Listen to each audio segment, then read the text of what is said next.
अयोध्या में राम मंदिर की प्राण प्रतिष्ठा के साथ ही बीजेपी ने लोकसभा चुनाव का शंखनाद कर जीत की हैट्रिक लगाने की तैयारी कर ली है। मध्य प्रदेश की सभी 29 लोकसभा सीटें जीतने के लिए अब बीजेपी रामलला के दर्शन के बहाने अपने कार्यकर्ताओं को रिचार्ज करने और वोटर्स को साधने में जुट गई है, जिसके लिए बीजेपी ने योजना भी बना ली है।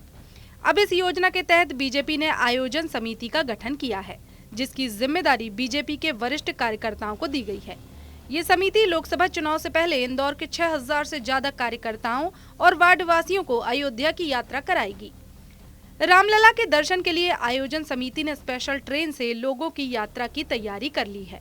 इस यात्रा के लिए यूपी सरकार भी मदद करेगी और समिति के द्वारा अयोध्या दर्शन करने जाने वाले लोगों के रहने और खाने की व्यवस्था संभालेगी। वहीं अब बीजेपी की इस आयोजन समिति और रामलला के दर्शनों पर राजनीति भी तेज हो गई है।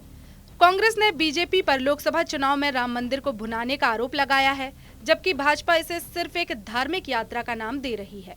शंकराचार्य को निर्दोष के बावजूद भी भारतीय जनता पार्टी ने ताबड़तोड़ राम मंदिर की प्राण प्रतिष्ठा इसलिए कर दी कि उसका चुनावी लाभ ले सके। वो दिख भी रहा है, तरह तरह की धार्मिक यात्रा का आयोजन किया जा रहा है। राम मंदिर का ऐसा श्रेय बताया जा रहा है भारतीय जनता पार्टी द्वारा ही इसका निर्माण हुआ है, जबकि लगभग 500 वर्षों के संघर्ष के बाद इस मंदिर का निर्माण हुआ है। राजीव गांधी ने उसके ताले खुलवाए थे, लेकिन पूरी तरह भारतीय जनता पार्टी इसका श्रेय लेना चाहती है। ये भूल जाती है पूरे देश की जनता ने इसमें चंदा दिया था। भारतीय जनता पार्टी चूंकि मुद्दा विहीन है, मुद्दों पर चुनाव कभी नहीं लड़ती। अब ये भारतीय जनता पार्टी राम मंदिर के निर्माण का श्रेय लेकर धार्मिक यात्राएं निकालेगी, तरह तरह के इसे धार्मिक कार्यक्रम करेगी, ताकि पूरी तरह श्रेय मिले और लोकसभा चुनाव उसके दम पर लड़ा जाए, ना कि विशेष मुद्दों पर। कहीं ना कहीं इसको लोकसभा चुनाव को लेकर तैयारियों से भी जोड़ा जा रहा है। कांग्रेस कई तरह के बात कर रही है कि इसको लोकसभा की तैयारी बीजेपी ने शुरू कर दी है और अयोध्या मंदिर को भुनाया जा रहा है।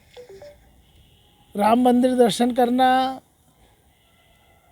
ये एक स्वाभाविक प्रक्रिया है। मंदिर का निर्माण हुआ, मंदिर में रामलला 22 तारीख को प्राण प्रतिष्ठा कार्यक्रम हुआ। अब हमारे आराध्य हैं, मर्यादा पुरुषोत्तम हमारी आस्था के प्रतीक हैं, हमारा केंद्र बिंदु हैं, जिनसे हमें जीने की प्रेरणा मिलती है।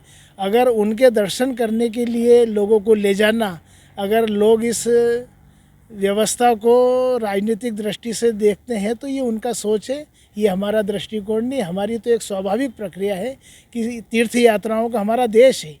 सामाजिक लोगों को, राजनीतिक लोगों को, कार्यकर्ताओं के साथ समाज को लेकर ये तीर्थ यात्रा कराना हमारे यहाँ की परंपरा रही है। उसी के अंतर्गत ये कार्यक्रम बनाया गया है और उसी के अंतर्गत हम सब लोग रामलला के दर्शन करने के लिए इन 4 चरणों में जाएंगे। क्या निश्चित तौर पर राम मंदिर का जो आयोजन हुआ उसके बाद जिस तरह से आयोजन किए जा रहे हैं, फ़ायदा मिलेगा लोकसभा चुनाव में? अब कोई भी काम आप करोगे तो निश्चित ही 2 चीज़ होती है, एक तो नुकसान होता है और एक फ़ायदा। लेकिन अगर ये काम हम कर रहे हैं और इसका फ़ायदा अगर लोकसभा चुनाव में मिलता है तो ये भी एक स्वाभाविक प्रक्रिया है, इसमें हम कुछ ज़्यादा कहने की स्थिति में नहीं है। कांग्रेस ने राम मंदिर के मुद्दे पर अभी से बीजेपी को घेरना शुरू कर दिया है। जहां कांग्रेस राम मंदिर के ताले खुलवाने का श्रेय पूर्व प्रधानमंत्री राजीव गांधी को दे रही है, तो वहीं पीएम मोदी पर धर्म की राजनीति करने का आरोप भी लगा रही है। 2014 और 2019 के लोकसभा चुनाव में राम मंदिर एक अहम मुद्दा था।